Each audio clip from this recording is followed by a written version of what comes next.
in the Middle East.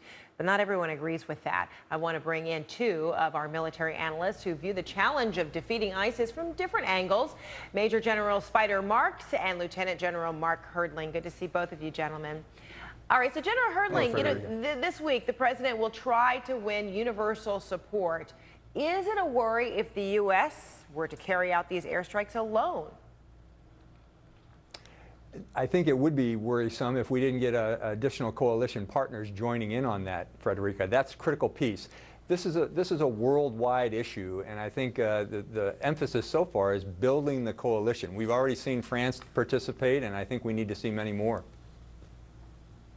And so, General Marks, is it worrisome if there aren't more who commit to airstrikes? Well, I think the worrisome part is that we haven't made the case if the coalition partners don't join the coalition to try to achieve an end state, then we've got a challenge on our hands. However, there still is a requirement to achieve an end state that has ISIS out of Iraq and the Iraqi government in Baghdad achieving some degree of relevance in its ability to move forward now that it has a new government in place. So the worrisome part is not necessarily in terms of the impact on the ground. It has to do with whether the rest of the world embraces this as a challenge.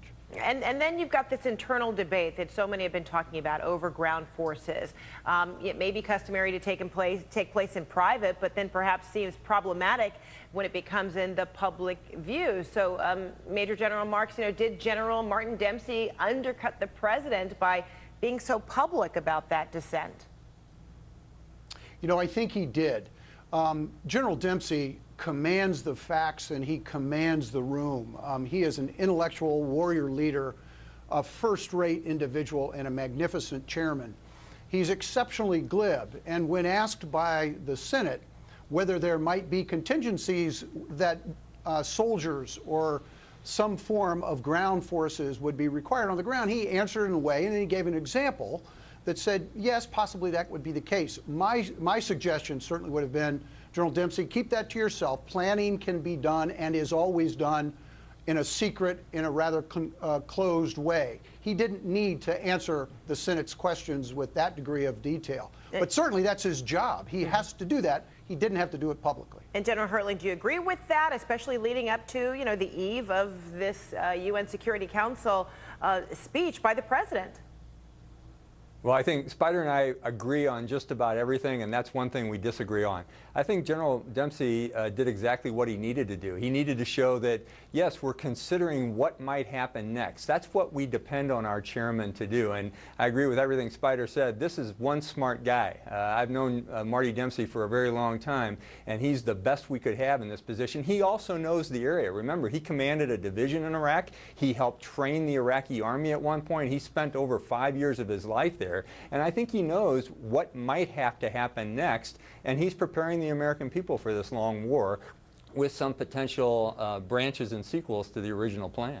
And Major General Marks, this morning on This Week, former Defense Secretary Gates says that ground forces has to happen. Do you agree? Yes, I do. And the preparation of what the horizon looks like, how long this might take, clearly is the job of the administration and primarily the job of the President of the United States, the Commander-in-Chief, to galvanize the nation to say, look, this might be a long haul. In fact, it's going to be a long haul, and this may even be generational. Clearly, the President's going to have to hand this off to his successor, and maybe that successor is going to have to hand this thing off. That's not the job of the Chairman of the Joint Chiefs. The Chairman of the Joint Chiefs is to provide the President the best military counsel completely transparently as he can. My only concern is that is a very private conversation that needs to take place. And then General Hertling, I know you don't like the term boots on the ground. So as we talk about, ground forces, everything from, spotters to advisors on the ground, do you see that inevitably it will mean that they will have to engage in a conflict? Well, again, I agree with Spider. You certainly have to have ground forces. It just depends on where those ground forces come from. And Frederica, having spent several years of my life in this area, I remember one time when I was talking to the provincial governor of Diyala, one of the provinces of the north, and he said, you know what the problem is with the Americans? You want this more than we do.